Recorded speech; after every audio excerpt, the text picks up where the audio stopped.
What's up, guys? This is Matt Dollar, and I'm back with part 2 of round 1 from the Masters at McCurry. Leading our card is Josh Childs at 4 under par, and we will be starting this round on hole number 11. Matlack first to tee, sitting at 3 under par. Hole 11 is probably the shortest, easiest hole in the course. You just have to throw a hyzer, probably 250 feet uphill. This is definitely the one hole that you feel like you have to get every time. So here's Ezra Robinson at 2 under par. Almost throws it in for an ace. Beautiful drive from Ezra. That'll give him a chance at back-to-back birdies. And Rob Attaway, sitting at 2 over par, throws a pretty nice drive up there himself. Matlack's got a long birdie putt, but he's got a tree right in the way. He's probably about 30, 35 feet. Putts it right into the tree. Matlack's going to hate that he missed this hole. Ezra's got a chance, though. If he hits this, it's back-to-back birdies. And he drains it. Nice putt from Ezra. Rob just doesn't quite get it high enough on his putt. Matlack taps out for par. Josh taps out for birdie. And we head on to hole number 12. Hole 12 has a Mando, as you can see right there in front of Josh. So you have to stay to the left of that tree. So it basically forces you to throw a big flex shot or a late turnover. But you really got to smash it. It's a pretty tough hole, and it's actually a really nice hole, though. Like, it's a good design. It's one of the best holes on the course, probably. Although I don't birdie it that often. Matlack looks like he's throwing that turn again. I believe they got a big tailwind, and it's just pushing everything out. Rob turns his over.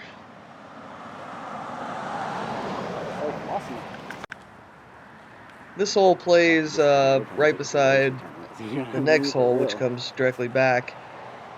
So you have to watch out for throwing into their fairway like Matlack did there. Everybody's just chipping up. Josh has got a downhill birdie look. This is kind of a death putt, though, because if he misses it and he gives it the height, then he's going to go pretty far past it, and it's pretty windy. Looks like he had the line right there, but just didn't commit to putting it high enough. So Josh will settle for par. Rob taps out for bogey. Ezra tapping out for par. Oh. Ezra had the line there, just hit it a bit too high. Maybe he didn't take enough time on that putt. Matlack taps out. There's a little special bonus coverage. There's PTB putting on the hole next to us. Probably like a 40-footer.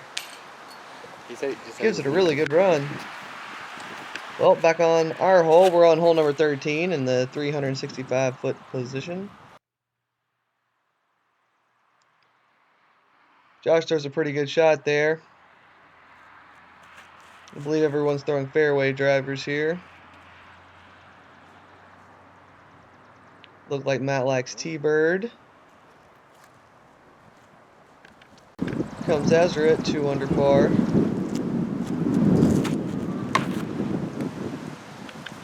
going to be a tough save from there. Rob's throwing a trespass here.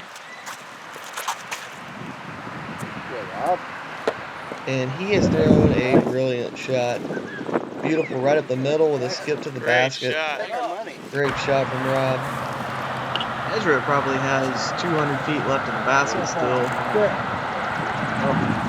That shot was fading off a little left, but it did catch a tree. He's still pretty short. Got a long putt for par. Gives it a pretty good bid, just doesn't quite stick it. Ezra's having a real back and forth, up and down round here. Getting lots of birdies, but also finding lots of bogeys along the way. Josh putting for birdie. Beautiful nice putt from Josh. That was beautiful. Josh is really starting to pick it up during this round. Matlack also putting for birdie. Matlack's taking his time building a little nest over there.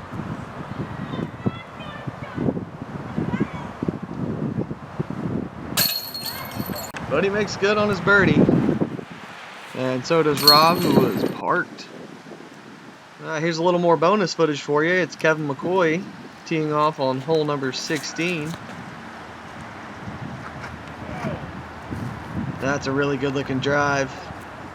May have not skipped as far as he wanted, but that'll definitely give him a putt. So now we'll jump back to our card onto hole number 14.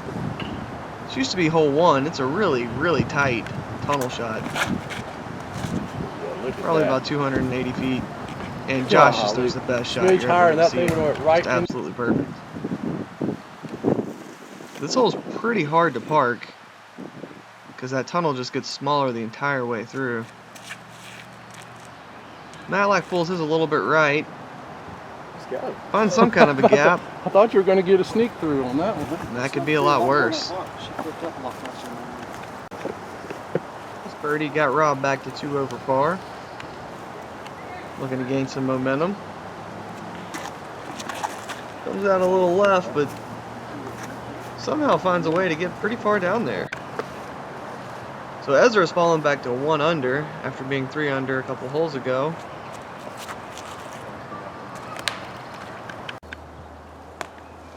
Hits an early tree. Throws a beautiful sidearm through a small gap to get up there and save his par. It's a very good job to stop the bleeding right there by Ezra. Matlack with a long downhill birdie bid. Hit the center just low. Matlack could really use a birdie. He's been really close on a lot of holes.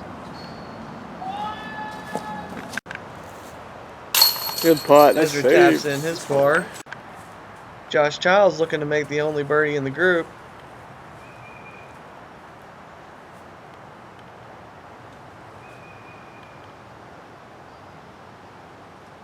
Oh, and he drains it in there. Yeah. Beautiful putt from Josh. Josh just keeps on rolling. Now he's gotten himself all the way to 7 under. He's got 5 holes left. If he puts the gas pedal down now, he could shoot a course record.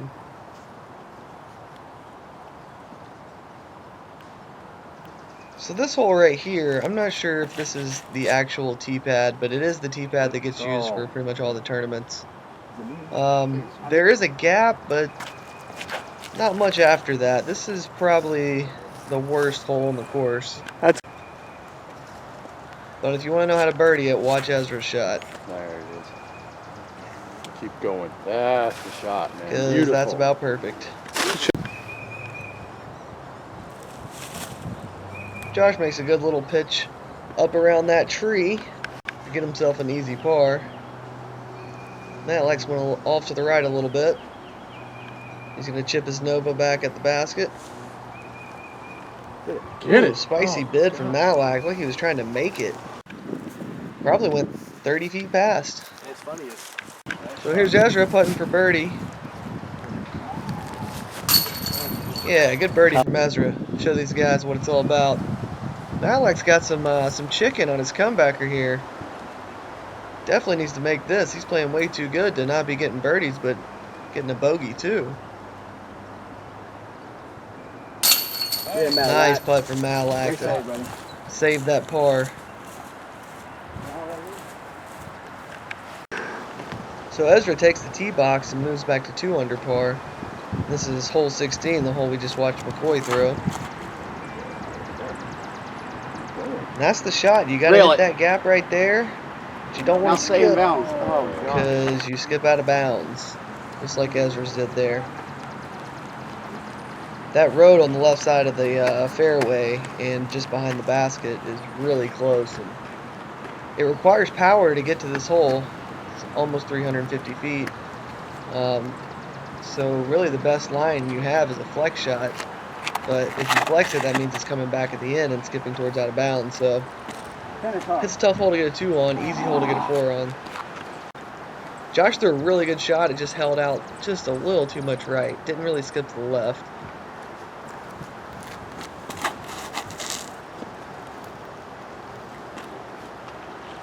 Matlack's moving left quickly, but I think he hit something. Maybe the curb? Like I didn't think there was much of a curb there, but he hit something to stop him. Very stable.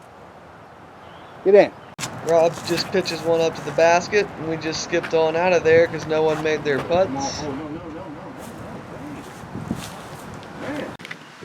And I was also running out of battery. So here we are on hole number 17, my favorite hole in the course, downhill 420 feet or so. These guys are not parking it, that's for sure. Ezra turned over a mid-range a little too much. Josh hyzered out.